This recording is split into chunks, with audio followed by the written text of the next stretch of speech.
नमस्कार। आपने birth detail यह में दी हैं 7 अक्टूबर 1967 रात्रि 11 बजे पर इनका जन्म हुआ है। इनकी कुंडली मिथुन लग्न और वृश्चिक राशि की कुंडली है। मिथुन लग्न और वृश्चिक राशि, लगन के स्वामी बुध, राशि के स्वामी मंगल हैं। लगन वायु तत्व राशि का बुध का लगन है और लग्नेश पंचम में है, वो भी वायु तत्व राशि में है। ऐसा व्यक्ति अच्छी विचारधारा, अच्छी सोच रखकर जीवन यापन करने वाला होता है। दार्शनिक किस्म के लोग होते हैं। इसको हम ऐसे कह सकते हैं, जब लग्नेश पंचम में हो और वायु तत्व राशि में हो तो व्यक्ति जिस भी किसी से बात करता है उसके बारे में वो पहचान जाता है कि इसका व्यक्तित्व कैसा है, ये कैसी सोच विचार रखने वाला आदमी है, इसके मन में क्या चल रहा होता है। यानी ऐसे लोगों को हम दार्शनिक स्वभाव वाला कहते हैं। जब लगन वायु तत्व राशि का हो और लग्नेश भी पंचम में वायु तत्व राशि में हो तो ये बुद्धि ज्ञान के लिए तो अच्छा है, कैचिंग पावर के लिए अच्छा है, याददाश्त के लिए अच्छा होता है। वहीं साथ ही साथ किसी भी चीज़ को लेकर वाद विवाद करना, किसी की तर्क संगत जानकारी रखना, विचारों का आवागमन बहुत रहता है मन के अंदर। यानी विचार इनके मन में हमेशा चलते रहते हैं। अगर ये बैठे भी रहेंगे तो भी कुछ ना कुछ इनके दिमाग में चलता ही रहता है। जब केतु बुध के साथ होता है तो कभी कभी जो विचार होते हैं वो नेगेटिव फॉर्म ले लेते हैं, नेगेटिव विचार आने लगते हैं मन के अंदर। यानी व्यक्ति सोचता तो है लेकिन कुछ गलत भी सोचने लगता है। तो वो बुध की स्थिति है। बुध चतुर्थेश होके भी पंचम में है। भूमि, जमीन, जायदाद, सुख साधन व्यक्ति को मिल जाते हैं। कुंडली के छठे घर में चंद्र मंगल योग बना हुआ है। चंद्र मंगल योग को शास्त्र में लक्ष्मी योग कहा जाता है।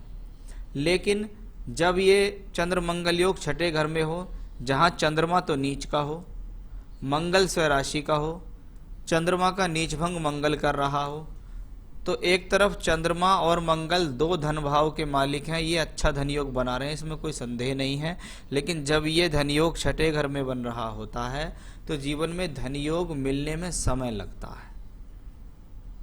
यानी इनको अभी चंद्रमा की दशा दिसंबर 2020 से शुरू हुई है। जीवन के लगभग आप ऐसे समझ सकते हैं 52-53 वर्ष से इनको अब ये चंद्र मंगल योग अपना फल देगा। क्योंकि जब छठे, 8वें, 12वें में कोई भी राजयोग या धनयोग बनता है तो उसको देरी होती है, मिलता वो अवश्य है। अब इनको दशा ही चंद्रमा की देरी से मिली है। चंद्रमा धन भाव और मंगल दूसरे धन भाव का मालिक होकर छठे घर में है। चंद्रमा की क्योंकि दशा चल रही है इसलिए उसका फल भी मैं आपको हाथ के हाथ बता के चलता हूं। जब नीच का चंद्रमा छठे घर में हो तो मानसिक तनाव देता है, टेंशन देता है। बीमारी भी टेंशन की बीमारी होती है, अधिक सोच विचार करने की बीमारी होती है। मन अंदर से खुश ना रहना, मन के अंदर कुछ ना कुछ चलते रहना भी इन्हीं कॉम्बिनेशन से होता है। मंगल क्योंकि उस राशि में है तो वो आपकी स्थितियों को संभाल लेगा, आपको हिम्मत देता रहेगा। लेकिन नवमांश कुंडली में मैं देखता हूं वहां भी नीच का ही चंद्रमा है, शनि और केतु के साथ बैठा हुआ है। यानी फिर से ये कॉम्बिनेशन यहाँ भी खराब हुआ तो यहाँ भी खराब हुआ। आपको आने वाले समय में मानसिक तनाव, मानसिक परेशानी, मानसिक चिंताएं, किसी प्रकार का अनचाहा डर, मन पूरी तरीके से कहीं ना लगना, कुछ ना कुछ मानसिक रोग इसको मैं कह सकता हूँ, जिसको हम मेंटली डिस्टर्बेंस कहते हैं, वो इनकी कुंडली में आने वाली दशा में मिलेगा। क्योंकि चंद्रमा की इनको दशा चलेगी आगे, इसलिए मैंने यहाँ चंद्रमा और चंद्रमा की दशा दोनों का फलित किया। जब दूसरे घर का मालिक छठे घर में हो तो ये दशा, चंद्रमा की दशा, परिवार के लिए चिंता दर्शाती है। व्यक्ति अपने परिवार के लिए बहुत सोचने विचारने लगता है। पति के लिए सोचेगा, बच्चों के लिए सोचेगा, कहीं सब अलग ना हो जाएं, एक साथ मिलकर रहें, उनके बीच में कोई खटपट ना हो जाए, प्रॉब्लम्स ना आ जाए। वो सब इन्हीं योगों के कारण देखे जाते हैं। उपाय मैं इनका बताऊंगा जिनसे ये समस्या निश्चित हल हो जाएगी। एक और बात, आप अपने नाम से आने वाले समय में कोई भी बड़ा इन्वेस्टमेंट नहीं करेंगे, क्योंकि आपने पूछा भी है इनके नाम से काम कैसा होगा या कैसा रहेगा। देखिए अब इनको जो दशा आई है वो एक पीड़ित चंद्रमा की दशा है, क्योंकि जब हम काम की बात करते हैं तो हम दशमांश कुंडली भी देखते हैं। यहाँ चंद्रमा नीच के होके छठे घर में है, इनके नाम से किया गया बड़ा इन्वेस्टमेंट नुकसानदायी होगा। यहाँ चंद्रमा फिर से 12वें घर में, सूर्य भी, केतु भी, शुक्र भी, सभी ग्रह 12वें घर में बैठे हुए हैं। इसलिए अब तक किया तो किया, लेकिन अब बचना होगा, नहीं तो नुकसान मिल जाएगा। अपने ही नाम से करें आप तो अच्छा रहेगा, इनके नाम से अब ना करें। देखते हैं कुंडली के अंदर राहु के बारे में। अब राहु देखिए एकादश भाव में है, यानी 11वें घर में बैठा हुआ ग्रह अपनी दशांतर दशा में फायदा देता है, लेकिन वो भी मंगल की राशि में और मंगल छठे घर में। यानी राहु की दशा अगर फायदा दे भी रही है तो हेल्थ इश्यूज भी लगातार दे रही है। चंद्रमा की दशा से मैं कह सकता हूं कि देखो जी अब आपके लिए स्वास्थ्य संबंधित स्थितियां कमजोर हैं। आगे अपने आप को हेल्थ से भी मजबूत रखना पड़ेगा, मानसिकता से मजबूत रखना पड़ेगा। घूमना फिरना, रनिंग, जॉगिंग, पैदल चलना, प्राणायाम और योगा, प्राणायाम, आसन कुछ भी करें, लेकिन अपने आप को लगातार इन चीजों में डाल के रखें अगर आपको स्वस्थ जीवन जीना है। अब आप देखिएगा सूर्य के बारे में।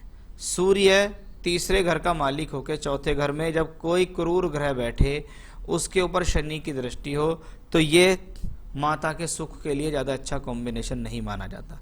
कभी कभी माता को किसी प्रकार की लंबी बीमारी होती है, उसके बाद उनको जीवन में बड़ा कष्ट होता है, वो इन्हीं कॉम्बिनेशन से देखा जाता है।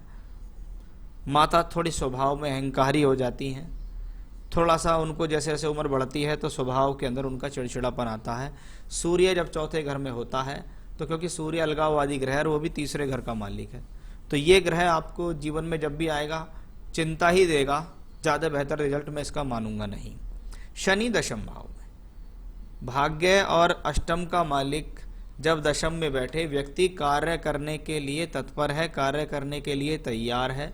जीवन में अपने बल पर जितना उनसे हो सकता है वो ज़्यादा से ज़्यादा कार्य करता रहता है, क्योंकि सूर्य भी उसको देख रहे हैं तो घर के कामों में भी दक्ष होता है, हाथों से संबंधित कार्यों में दक्ष होता है। किसी भी चीज़ के पीछे लगातार काम करना या कुछ भी काम करते रहना घर के अंदर, भाई कुछ ना कुछ खोज लिया, ये कर लूँगी, ये कर लूँगी, ये करना है, वो करना है, मतलब कुछ ना कुछ उधेड़बुन कार्य के लिए इनके जीवन में चलती रहती है। यही चीज़ अगर ये प्रोफेशनल लाइफ में होती, कोई जॉब या बिजनेस कर रही होती, तो वो सारी मेहनत इनके कार्य क्षेत्र के लिए दी जाती। अभी तो ये सारी कार्य क्षेत्र की स्थितियाँ, मेहनत सब परिवार के लिए, अपने रोज के कर्म के लिए चल रही है। शनि वक्री भी हैं और अष्टमेश भी हैं, यानी शनि की दशा भी जीवन में कभी आएगी तो हेल्थ इश्यूज देगी। बृहस्पति शुक्र का एक अच्छा संयोग बना तीसरे घर के अंदर। जब तीसरे घर में बृहस्पति शुक्र हो और दशमेश पंचमेश होके हो, व्यक्ति बुद्धिमान है, व्यक्ति की पकड़ अच्छी है, अगर सही समय पर पढ़ने का मौका मिले, कुछ करने का मौका मिले तो अच्छी शिक्षा भी कर सकता है। साथ ही साथ बृहस्पति शुक्र जब तीसरे घर में होते हैं तो ये लोगों को सलाह देने के लिए एक अच्छा कॉम्बिनेशन है कि हाँ भाई व्यक्ति को समझ है, व्यक्ति को इस चीज़ की परख है, मुझे लोगों से कैसे बात करनी है, क्या सलाह उनको सही समय पे देनी है जिससे उनको फ़ायदा हो, वो कॉम्बिनेशंस मुझे यहाँ से दिखाई दिया है।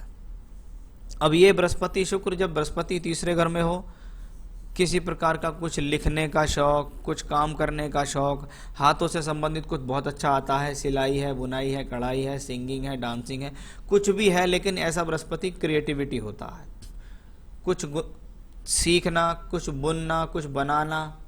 तीसरे घर में बृहस्पति हो तो व्यक्ति उपदेशात्मक रवैये का होता है, उनसे कोई सलाह ले तो वो ठीक रहती है।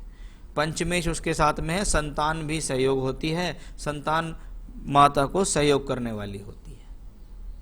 तो उस लिहाज से ये बृहस्पति शुक्र का कॉम्बिनेशन बहुत अच्छा मैंने आपकी कुंडली में देखा है।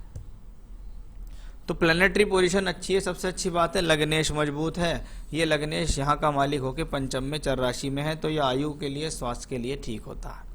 लेकिन अभी दिसंबर 2020 से चंद्रमा की दशा शुरू हो गई।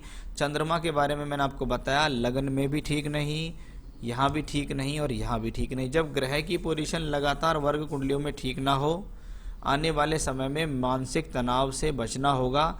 ये ग्रह आपको मानसिक तनाव देगा। इनके नाम से कोई बड़ा इन्वेस्टमेंट ना करें, नहीं तो नुकसान होगा।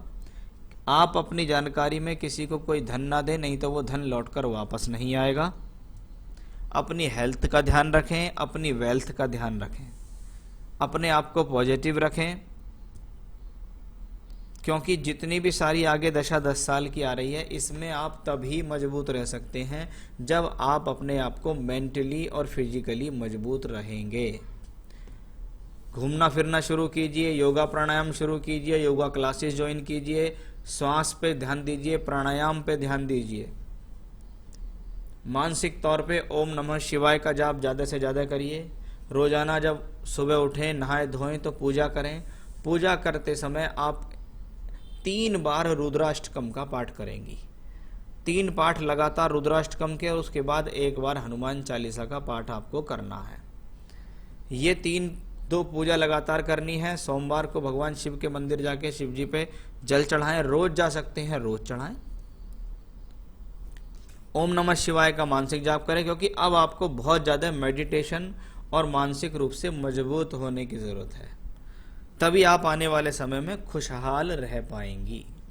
जितनी भी दशाएं आपको आ रही हैं, वो कहीं ना कहीं हेल्थ को लेकर चुनौतियां दे रही हैं आपको, अब से लेकर आने वाले 5-6 साल तक भी। इसलिए मैंने आपको जो रेमेडी बताई है उनको करिएगा, उन बातों को मानिएगा, तो आप देखिएगा बहुत लाभ होगा। पन्ना रतन पहनने से आपको फायदा होगा, क्योंकि पन्ना आपकी कुंडली में बुध लगन का मालिक है, पंचम में बैठा है, राहु केतु अक्ष पे है, तो लगन हमेशा बॉडी को रिप्रेजेंट करता है। तो पन्ना रतन पहनने से आपको हो जाएगा फायदा। तो आप पन्ना रतन चांदी में धारण कर सकते हैं। राइट हैंड की लिटिल फिंगर में आपको वो पहनना होगा, आपको बनवा कर भेज देंगे अच्छा सा पन्ना।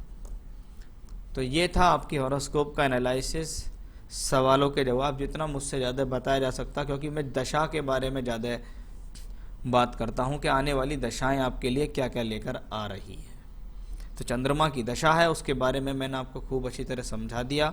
उसको कैसे कंट्रोल करना है, किन पूजा पाठ से किन बातों का आपको ध्यान रखना होगा। वो तो नकारात्मक विचारों से बचें, नेगेटिव लोगों से बचें, नेगेटिव चीज़ टीवी में मोबाइल में देखने से बचें, नहीं तो आप उसी को सोचना शुरू कर देंगे। तो इन बातों पे आपको बहुत ज़्यादा गौर करना होगा। ये था आपके हॉरोस्कोप का एनालिसिस, सवालों के जवाब और उपाय। नमस्कार।